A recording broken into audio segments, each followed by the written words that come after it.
So that was South Korean President Lee Jae-myung at the National Assembly unveiling details of South Korea's budget proposal for next year while seeking bipartisan support for the plan. For more on this, we're joined today by Professor Song Soo-young, professor at the College of Business and Economics at Chung-Ang University. Professor Song, thanks for joining us this morning. Yeah, good morning to you, and thank you for inviting me. Good morning. So we just heard the president speak about next year's budget plan that's worth over 700 trillion Korean won. What's your overall assessment of his address today? Yeah, this is one of the steepest rise in the nation's history, the budget increase, and that have surpassed 700 trillion Korean won. And in terms of the growth rate against 2025, and the year before was 3.2% increase and 2.8% increase respectively. So this is quite impressive, very expansionary budget, clearly. But I wonder whether it is the effect on the GDP against over the debt level is going to be hovering around lower than 50%. So I expect the GDP over debt level should be bigger than, or we can afford more than 50% of the GDP debt ratio. And also overall, I got the impression that is quite biased to the AI related spending and the investment and AI related education.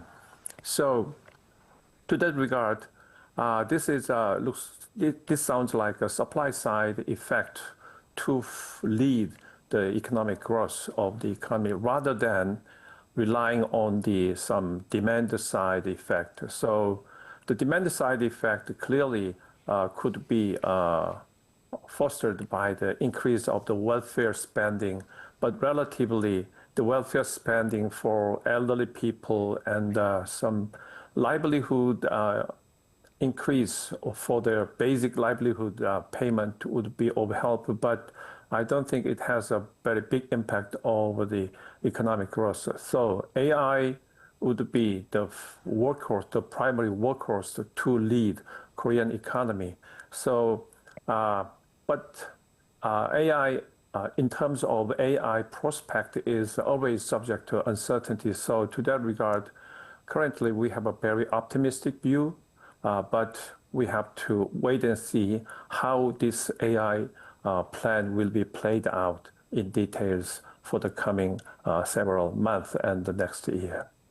Right. Professor Song, like you mentioned, a large portion of that budget seems to be allocated on artificial intelligence and research and development.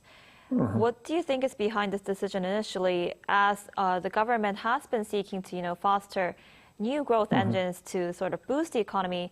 And the president also promised a lot of budget will go to many different fields, such as children, low-income households. What are your takes on those fields? Yeah, when you look at the order of his speech, the order of theme has been arranged as follows, starting from the AI R&D investment and the AI-related security and the defense issues, and then AI-related education. Then he go into some kind of welfare-related arenas, such as elderly people and the basic subsidy for some low-income family household. And finally, the education is also related with some AI issues. Then to that regard, my understanding and the impact from the lower income people's demand increase that much helps the economy grow. And he focused on to deliver some kind of future prospect and the future hope, and to increase the people's consumer sentiment.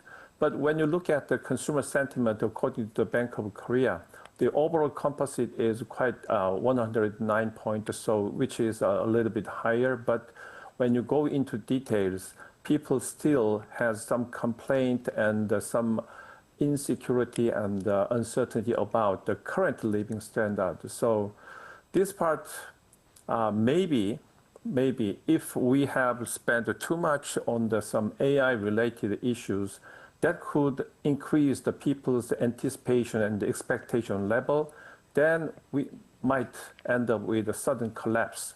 That is really a realistic threat. Therefore, be prepared, to be prepared for such a sudden decrease of the expectations. So that should be well managed through this welfare increase and then taking care of the low income and some who are in a disadvantaged position within the population. Right, absolutely. We'll have to see if the budget proposal that President Lee gave details today will pass the National Assembly and, in a way, boost the domestic economy. All right, Professor Song, I'm afraid that's all the time we have for today. Thank you so much for your time. We appreciate it. Yeah, thank you.